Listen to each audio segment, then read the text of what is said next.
Good morning everyone, welcome back to my another mini vlog. সপ্তাহের একটা দিন মা যখন চুলে এত সুন্দরভাবে তেল মালিশ করে দেয় না, আমার মুখের এক্সপ্রেশন দেখে নিশ্চয়ই বুঝতেই পেরেছো।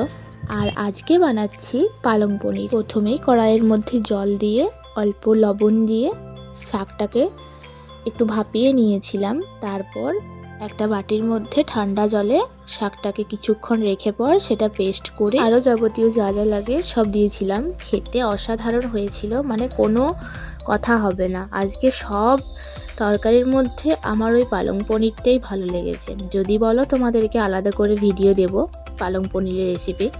আচ্ছা, তো তারপর দুটো আমলকি মুখে নিয়ে বান্ধবীকে ভিডিও কল করেছি। ও গেছে কাঞ্চনজঙ্ঘা, আমার সেভাবে যাওয়া হবে কিনা জানি না, তবে ভিডিও কলেই যতটুকু যা দেখার দেখেছি। তারপর আমরা গিয়েছিলাম একটু হসপিটালে, হেল্পিং হ্যান্ডস থেকে যেতে বলেছিল।